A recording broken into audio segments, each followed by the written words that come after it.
Hoje nós vamos conversar com um grande escritor e um dos melhores poetas da língua portuguesa, Afonso Romano de Santana. O mineiro Afonso Romano de Santana é ensaísta, cronista e um dos grandes poetas brasileiros. Sempre engajado politicamente, ele participou de vários movimentos de vanguarda literária e, durante a ditadura militar, os seus poemas contra o regime eram publicados no Caderno de Política do Jornal do Brasil. Afonso Romano de Santana foi professor da PUC do Rio, lecionou em universidades nos Estados Unidos, Alemanha e França.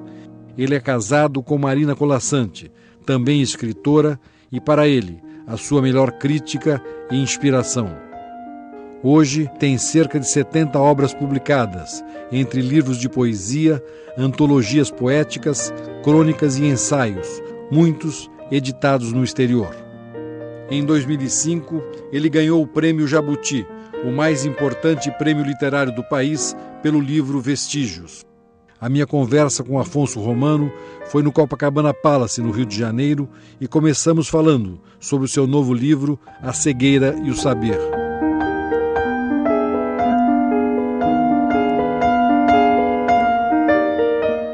Na verdade, esse livro é uma série de artigos, que eu havia publicado em jornal, mas cujo título nasce de uma perplexidade. Ou seja, nós vivemos numa época que é considerada uma época da hipervisualidade.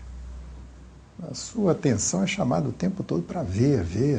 Né? No avião, ali a 10 centímetros da sua cara, tem um anúncio na sua frente, além da televisão.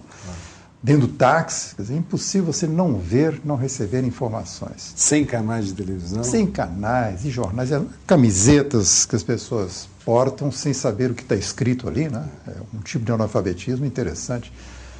E, no entanto, nessa sociedade da hipercomunicação, você começa a observar que as pessoas estão cegas, ou seja, estão mal vendo, mal decodificando, mal entendendo pelo excesso de informação.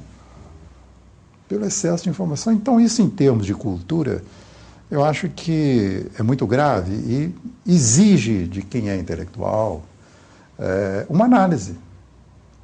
Como que isso funciona? Por que é assim?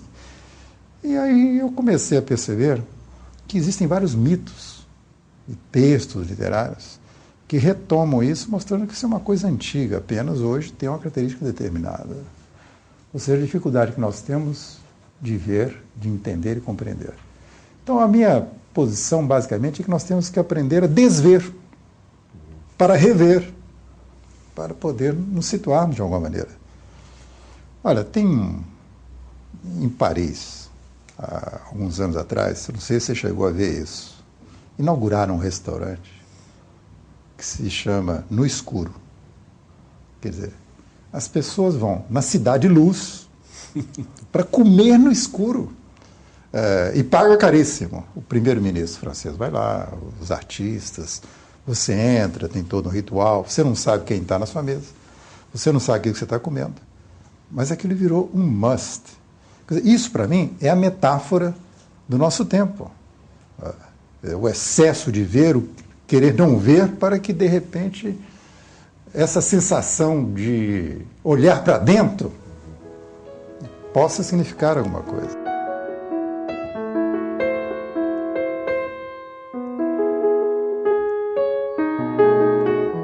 Quer dizer, significa que olhar não significa que você está vendo, né? Pois é.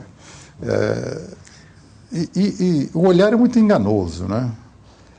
Nós enfrentamos, volta e meia, as questões de ilusionismo. Você, quando vai ao Circo de Soleil, vai num circo chinês, tem a cena de ilusionismo. E aquilo é tão fantástico que você se sente fazendo parte daquilo, né?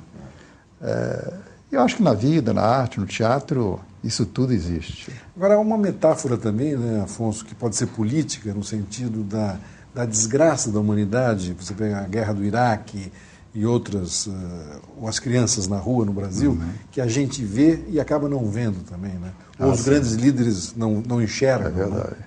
Não, isso se chama até, em psicologia, se chama adaptação negativa. Quer dizer, você, a primeira vez, você vê e estranha. A segunda vez, você estranha menos, a terceira vez, você não vê. Adaptação negativa. E existe um conto do H.G. Wells que é muito interessante. Ele narra que havia uma comunidade nos Andes, ali na região do Peru, e um dia um cidadão que estava andando por ali despencou de uma montanha e caiu no meio dessa comunidade, onde todo mundo era cego. Todo mundo era cego. Mas eram cegos há várias gerações. E eram tão cegos que eles nem tinham o verbo ver, nem o verbo olhar no vocabulário deles. E quando chegou aquela pessoa com aquela anomalia no rosto, falando de ver e olhar, eles acharam que ele era aleijado e precisaram extirpar aqueles 2 olhos. Então, o conto do H.G. Wells vai todo em torno dessa coisa. O conto se chama, aliás, Na Terra de Cegos. E as peripécias desse sujeito que, lá pelas tantas, percebe que não pode sair dali nunca mais, pensa até em se casar com uma índia daquela, de repente, e abrir mão dos seus olhos. E na véspera, quando a cerimônia está para ser organizada, e o pajé, o xamã, ele está se organizando para arrancar-lhe os olhos, ele sobe numa montanha e começa a olhar a natureza, os pássaros, as nuvens, etc.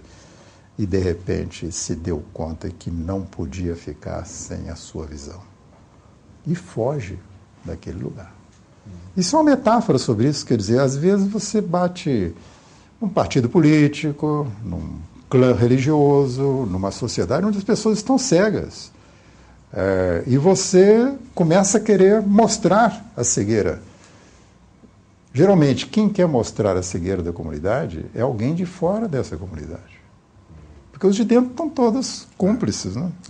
É igual aquela história do Andersen, que na verdade, rei, né? Que na verdade não é do Andersen, é um folclore que ele recolheu do famoso Rei Nu, então a nova roupa do rei.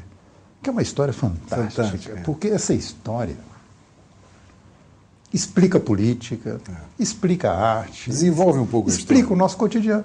Era uma vez um rei que gostava muito de novidade. Gostar de novidade, você percebe uma coisa meio ambígua, né? E ele soube que tinha 2 alfaiates numa cidade, perto, num reino perto, que faziam uma roupa incrível. Então ele mandou trazer os alfaiates. E encomendou uma roupa a esses alfaiates. E passadas algumas semanas ele mandou um emissário para saber como é que estava a roupa. O emissário chegou lá no ateliê, olhou, não viu roupa nenhuma. Mas os alfaiates descreviam a roupa de tal maneira que o sujeito falou, bom, deve ter alguma roupa aí, eu que não estou vendo. E como só pessoas inteligentes veem isso, eu não posso virar para o rei e dizer que eu não estou vendo, que eu não vou ser inteligente, vou perder meu emprego, vai criar um problema. Voltou e disse para o rei, olha, majestade, a roupa é sensacional, é fantástica. E o rei ficou todo esperançoso. O rei mandou outro emissário. O outro emissário chegou lá, não viu nada, mas o outro tinha visto. Ele começou a ver. Voltou para o rei e descreveu. Aí o rei foi lá um dia para experimentar a roupa. E aí é que é sensacional. O rei viu que não tinha roupa nenhuma. Mas o primeiro emissário tinha visto. O segundo emissário tinha visto. Eram todos funcionários seus, inteligentes. Quem era ele? Quem era ele, não é? Como é que a opinião pública vai envolvendo as pessoas. Aí ele marcou um dia para desfilar com essa roupa no palácio. E, de repente, a corte toda reunida, ele desfilando. Nu. Nu, evidentemente, não tinha roupa nenhuma, mas a corte toda gritando, muito bem, parabéns, olha a nova roupa do rei, a nova roupa do rei, que maravilha. E um menino. Aí vem o negócio da sabedoria do menino, que está na Bíblia. Os olhos lavados, né? Não participava daquele complô ideológico e tal. O rei está nu, o rei está nu. Aí umas pessoas começaram a olhar outra vez, o rei está nu, o rei está nu.